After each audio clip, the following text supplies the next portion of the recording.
السلام علیکم ورحمۃ اللہ وبرکاتہ۔ الحمدللہ شیخ محترم جوائن کر چکے ہیں، اور میں بلا تاخیر شیخ محترم سے درخواست کرتا ہوں کہ آج کے درس کا آغاز کریں، فلیتفضل مشکورا۔ جزاک اللہ خیر۔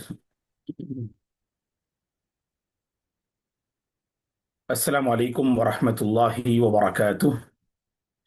الحمد للہ رب العالمین والعاقبۃ للمتقین والصلاة والسلام علی رسولہ الامین وعلی آلہ وصحبہ اجمعین ومن تبعہ بإحسان الی یوم الدین، اما بعد، فاعوذ باللہ من الشیطان الرجیم، بسم اللہ الرحمن الرحیم، الحمد للہ رب العالمین، الرحمن الرحیم، مالک یوم الدین، ایاک نعبد و ایاک نستعین۔ قابل احترام ذمہ داران مشن آف صفہ، معزز طلباء اور طالبات، اللہ تبارک و تعالیٰ کا کرم اور اس کا فضل ہے ہم سب عقیدے کی کلاس میں جمع ہیں۔ اللہ تبارک و تعالیٰ ہمارے یہاں جمع ہونے کو قبول فرمائے، ہمارے علم میں آئے دن، ہمارے عمل میں آئے دن پروردگار اضافہ فرمائے، آمین یا رب۔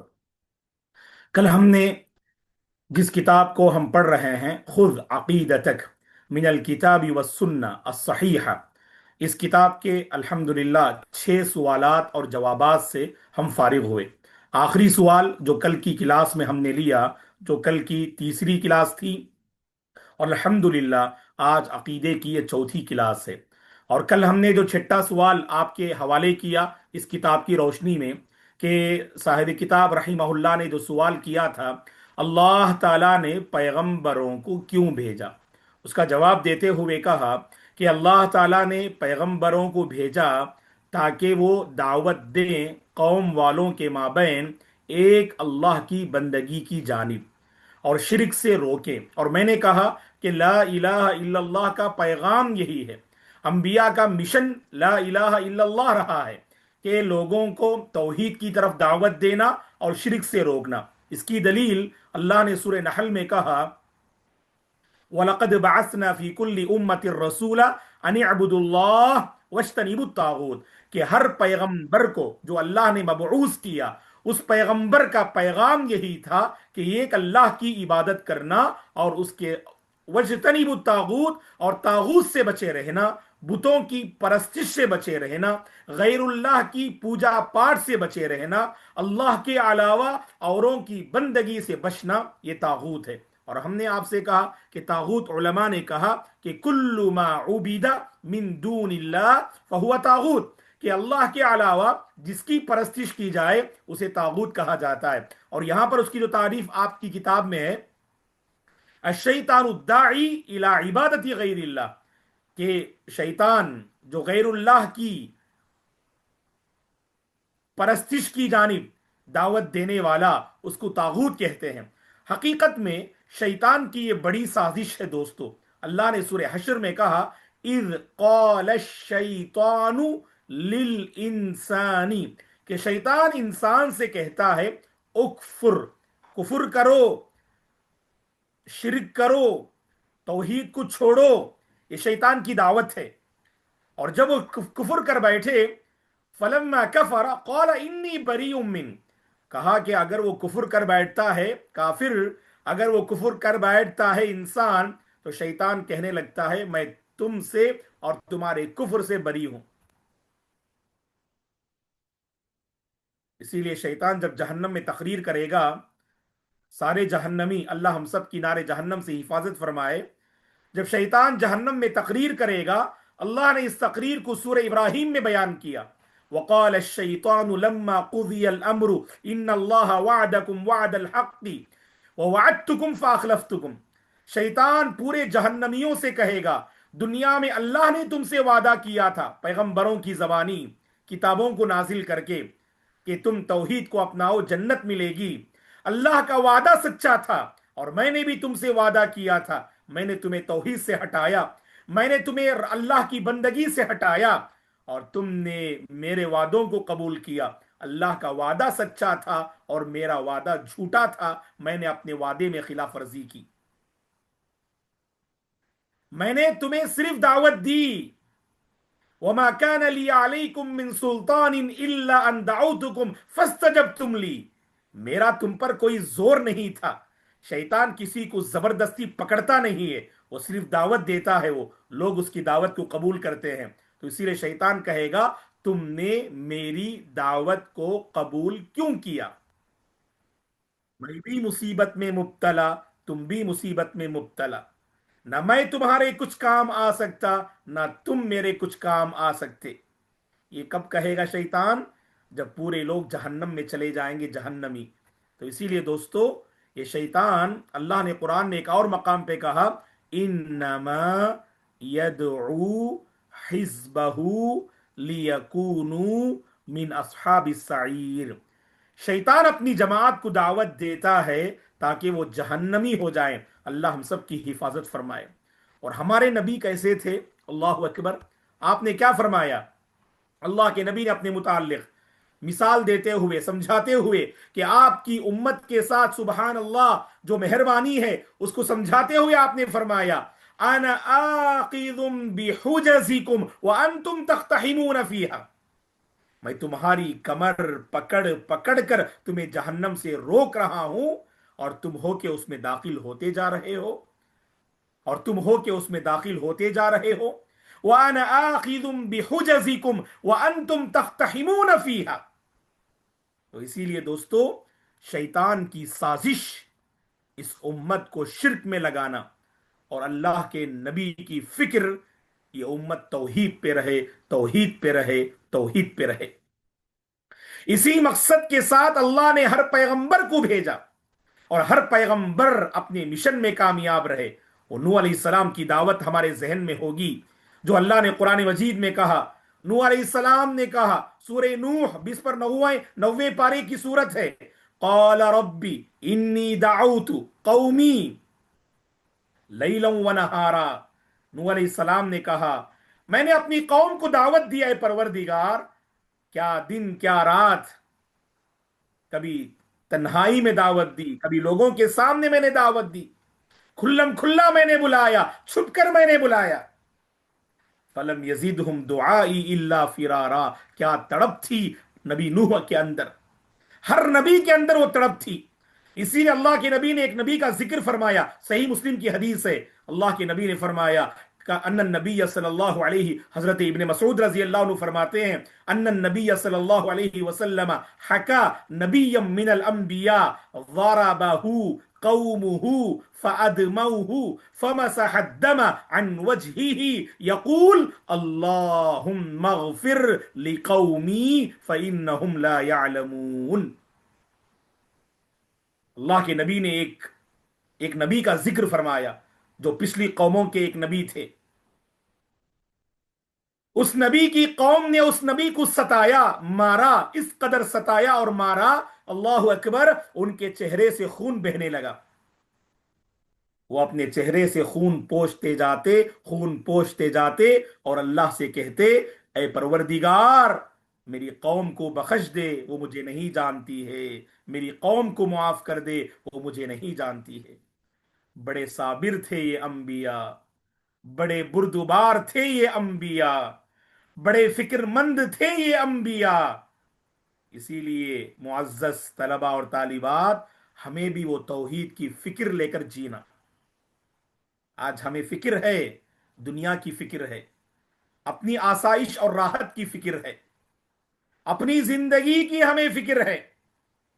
بھوک لگی تو اس کا احساس، پیاس لگی تو اس کا احساس، کچھ تکلیف آئی تو اس کا احساس۔ زندگی میں حقیقی ایمان نہیں، اس کا ہمیں احساس نہیں، مضبوط توحید نہیں، اس کا ہمیں احساس نہیں، توحید کا ٹھوس علم نہیں، اس کا ہمیں احساس نہیں۔ آس پاس کے لوگ راہ توحید سے منحرف ہیں، توحید کا راستہ چھوڑ رہے ہیں، اس کا ہمیں احساس نہیں، اس کی ہمیں فکر نہیں۔ ہمیں فکر کرنی چاہیے دوستوں، ایسی کلاسوں سے ہم یہی فکر لے کر اٹھیں کہ جو ہم سیکھتے ہیں وہ اوروں کو سکھائیں گے، جو جذبہ پیدا ہوتا ہے یہ جذبہ اوروں میں منتقل کریں گے، جو تڑپ پیدا ہوتی ہے کلاس میں، اس تڑپ پر خود باقی رہیں گے اور اوروں کو بھی اس تڑپ سے جوڑنے کی انشاءاللہ ہم کوشش کریں گے۔ چلیے آگے بڑھتے ہیں۔ چلیے یہاں پر ایک علمی بات جو عموماً علماء ذکر کرتے ہیں اس جو ہے رسول کی بحث میں، کہ رسول اور نبی میں فرق کیا، آپ نے سنا ہوگا، بس ہلکا سا اشارہ کر کے آگے بڑھتے، بس دو باتیں ذہن میں رکھیے گا۔ رسول اور نبی میں فرق کیا ہے؟ یہ بات طے ہے علماء کے مابین کہ رسول کا درجہ نبی سے افضل ہوتا ہے، رسول کا درجہ نبی سے افضل ہوتا ہے۔ اور رسول اور نبی میں فرق کیا ہے؟ کہ رسول نبی سے افضل اور اعلی مقام رکھتے ہیں، اور ایک اہم بات کیا ہے کہ رسول پر نئی شریعت نازل ہوتی ہے، رسول پر نئی شریعت نازل ہوتی ہے، وہ پچھلی شریعت کو فالو نہیں کریں گے، ان پر ایک نئی شریعت اللہ نازل کریں گے، اور نبی پچھلی شریعت کو فالو کرتے ہیں۔ نبی پچھلی شریعت کو لے کر قوم کے سامنے حاضر ہوتے ہیں، رسول پر نئی کتاب نازل ہوتی ہے، جبکہ نبی اس سے پہلے رسول پر جو کتاب نازل ہوئی اس کو فالو کرتے ہیں اور اس کا پرچار کرتے ہیں اور اس کی جو ہے تبلیغ کرتے ہیں۔ رسول کا مقام افضل ہے نبی سے، رسول پر نئی شریعت نازل ہوتی ہے اور رسول پر نئی کتاب نازل ہوتی ہے۔ نبی پچھلی شریعت کو نہ فالو کرتے ہیں، اور نبی پچھلے رسول پر جو کتاب نازل ہوئی اسی کتاب کی تبلیغ کرتے ہیں اور اسی کتاب کا پرچار کرتے ہیں۔ یہ رسول اور نبی میں فرق ہے۔ اور خود رسول میں سبحان اللہ یعنی درجات ہیں، سارے رسول اور پیغمبر ایک درجے کے نہیں۔ دلیل کیا ہے؟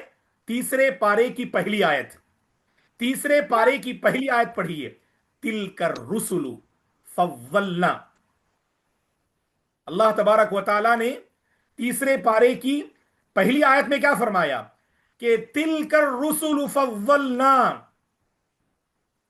بعضهم علی بعض، یہ جو پیغمبر ہیں ہم نے ان میں سے ایک کو دوسرے پر فضیلت دی، ایک کو دوسرے پر ہم نے فوقیت دی۔ تو لہٰذا یہ آیت اس بات کی دلیل ہے کہ رسول پیغمبر نبی سے افضل ہوتے ہیں، لیکن رسول میں بھی درجہ ہے، اور رسولوں میں افضل درجہ کس کا ہے؟ 5 رسولوں کا ہے، نوح علیہ السلام، ابراہیم علیہ السلام، موسیٰ علیہ السلام، عیسیٰ علیہ السلام اور ہمارے نبی صلی اللہ علیہ وسلم۔ اور ان 5 اولو العزم، جنہیں اولو العزم پیغمبر کہا جاتا ہے، باہمت پیغمبر، ان 5 پیغمبروں میں 2 اللہ کے بڑے محبوب ہیں جنہیں خلیلان کہا جاتا ہے، 2 اللہ کے جگری دوست، ابراہیم علیہ السلام اور ہمارے نبی۔ ان دونوں میں سب سے عظیم پیغمبر اللہ کے نزدیک افضل البشر، افضل الرسل، امام الانبیاء صلی اللہ علیہ وسلم ہے، جو پورے انبیاء کی تاریخ میں، پوری انسانی تاریخ میں سب سے کامل اور سب سے افضل اللہ کے پیغمبر صلی اللہ علیہ وسلم ہے۔ ہمارا ایمان اور عقیدہ ہے۔ خیر آگے بڑھتے ہیں ہم۔ اس کے بعد جو سوال ہے آپ کے پاس، اور ایک حدیث بھی بخاری و مسلم کی انہوں نے پیش کی ہے، اللہ نے انبیاء کو کیوں بھیجا، پیغمبروں کو کیوں بھیجا؟ توحید کی دعوت دینے اور شرک سے روکنے کے لیے۔ تو حدیث ایک پیش کی ہے، الانبیاء و اخوہ، یہ پورے انبیاء کیا ہوتے ہیں؟ حقیقت میں بھائی ہوتے ہیں۔ وَدِينُهُمْ واحد، ان کا دین ایک ہی ہے، پورے انبیاء کا دین ایک ہی ہے، وہ دین اسلام ہے، وہ دین اسلام ہے۔ اس کے بعد 7واں سوال دیکھیے، ما ہوا توحید الرب۔ اب یہاں پر توحید کی 3 قسمیں بیان کر رہے ہیں۔ سب سے پہلے اس چیپٹر میں کہا اللہ نے پیغمبروں کو کیوں بھیجا، اس کا جواب دیا۔ اس کے بعد توحید کی 3 جو ہے قسمیں، 3 ٹائپس توحید کے بیان کر رہے ہیں۔ سب سے پہلی قسم توحید کی توحید ربوبیت، توحید ربوبیت۔ اب یہاں سوال کیا جا رہا ہے ما ہوا توحید الرب، یہ توحید ربوبیت کیا ہے؟ یہ ربوبیت جو ہم بولتے ہیں یہ رب سے نکلا ہے، اور رب کے معنی ہے پروردگار، پالنہار۔ رب کے معنی کیا ہے؟ پروردگار، پالنہار۔ وہ اسی نے سبحان اللہ اس پوری کائنات کو پیدا کرنے کے بعد اسی کے ذمے اسے پالنا ہے، اسی کے ذمے اسے پرورش کرنا ہے۔